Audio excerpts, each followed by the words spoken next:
Every month I'm giving away a prize courtesy of Acertech Sim Sports.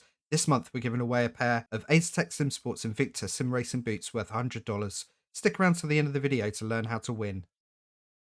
Hey guys, welcome back to another track guide. We're here at Montreal, where I got my first win all the way back in 2015. As always for this track guide, I'm using the fixed setup. We're in normal race conditions. I've got full race fuel. So let us know how you're getting on in the comments below. I hope you do find it useful. Please do give the video a like. Please do subscribe if you want to see more of this content every week this season. Have a really good week of racing. All the best to you. And if I didn't see you before, hopefully I'll see you out there on the track. Cheers.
Okay, so here we go with my 1 minute 34.8 here at Montreal. We're in normal racing conditions. We've got full race fuel and we're using the fixed setup. And we're approaching turn 1 and we're going to brake just as we meet this penultimate patch of concrete on the right-hand side here. And we're going to bring the car down to third. We're going to turn in and then drop down to second. We want to carry speed through here, but we also need to be able to make this corner.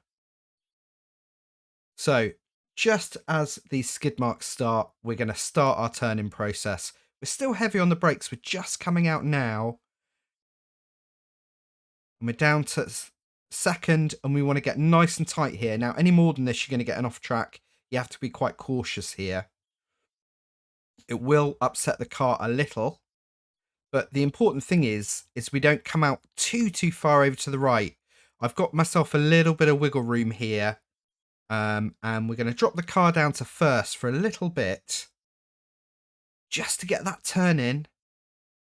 And we're back into the accelerator about 70-75% in second gear. And we're going to use that traction to allow us to use good accelerator. We slightly overcooked it on that one. But you want to minimize your turning angle there to be able to maximize your acceleration on exit.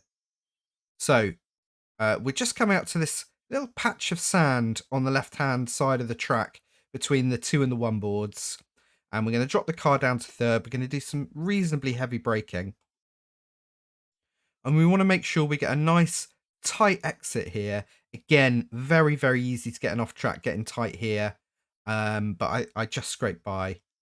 And that's going to open us up for our turn in here. Now, you can actually take a good bit of the grass on the left before you get an off track, but you do have to be very mindful on the accelerator. You need to drop out of the gas while the back wheels travel over this grass. And then we've got a light steering angle just on exit there. It's very, very easy to hit that wall. I'm sure we all realise. So we're tight to the right here, and we're looking ahead for the skid marks on the track. That is our braking marker.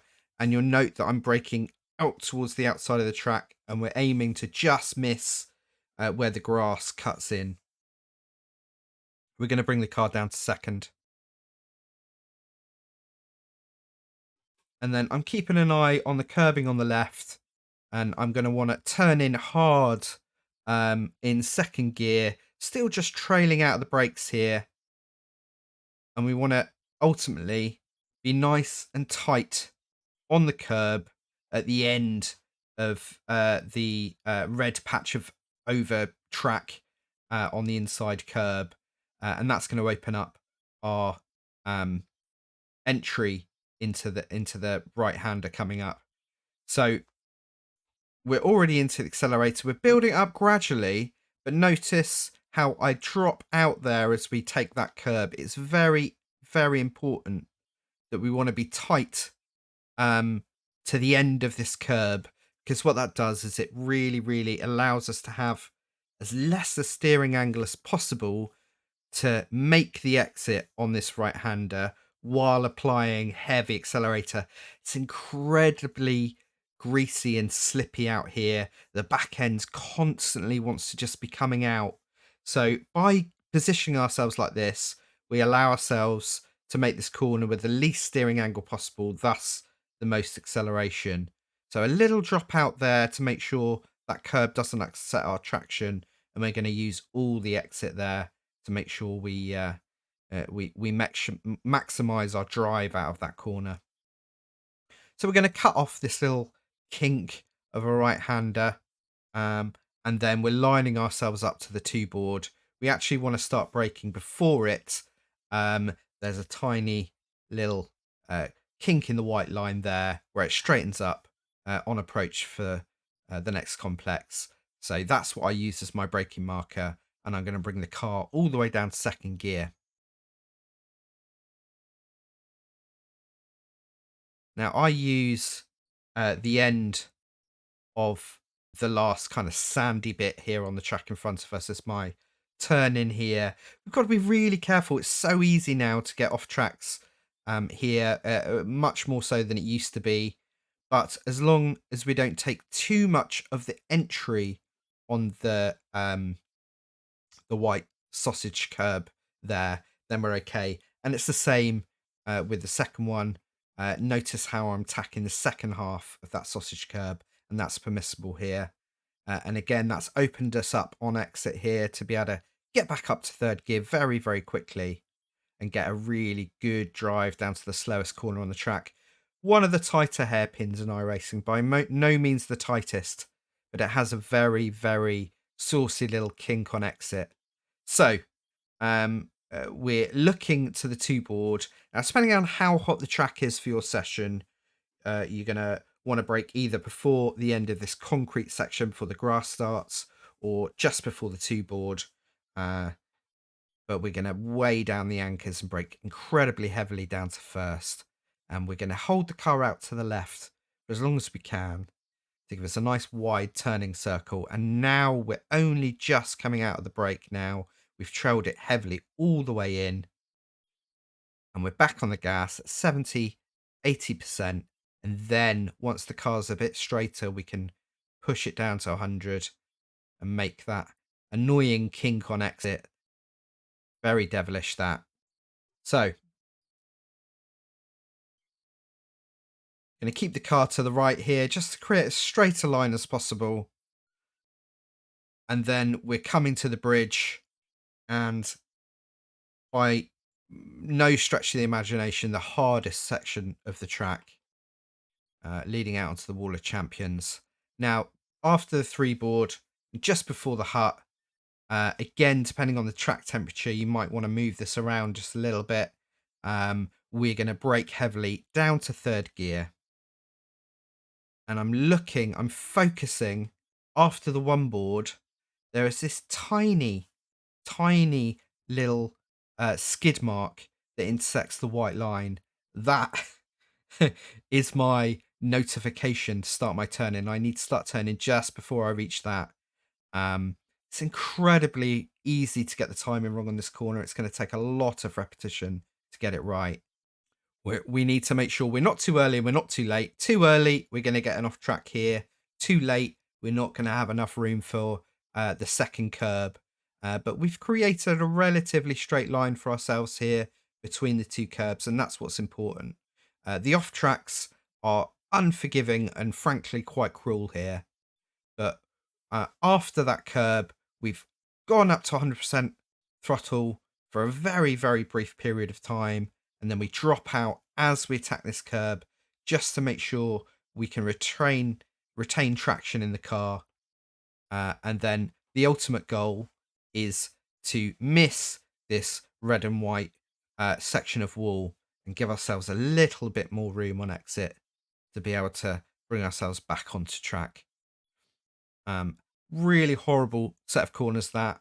I could spend hours talking about it, but as long as you get the braking right and you get that turn-in point right, it'll all come together and you'll gradually be able to carry more and more speed as you push your way around there.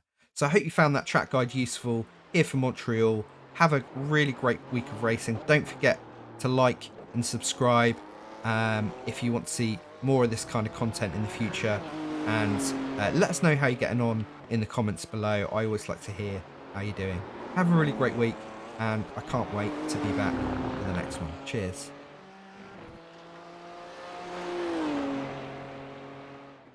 As mentioned at the start of the video, every month we're giving away a fantastic prize from Asetek Sim Sports. All you've got to do for a chance to win is be a subscriber and comment or chat live in any of my videos or streams between week 5 and week 8 of the iRacing schedule. I'll pick a random winner to become one of the first people in the world to own a pair of Asetek Sim Sports Invicta Sim Racing boots, shipping late August. Asetek Sim Sports Sim Racing boots allow you to stay unconquered on the racetrack and achieve peak performance. And who doesn't want peak performance?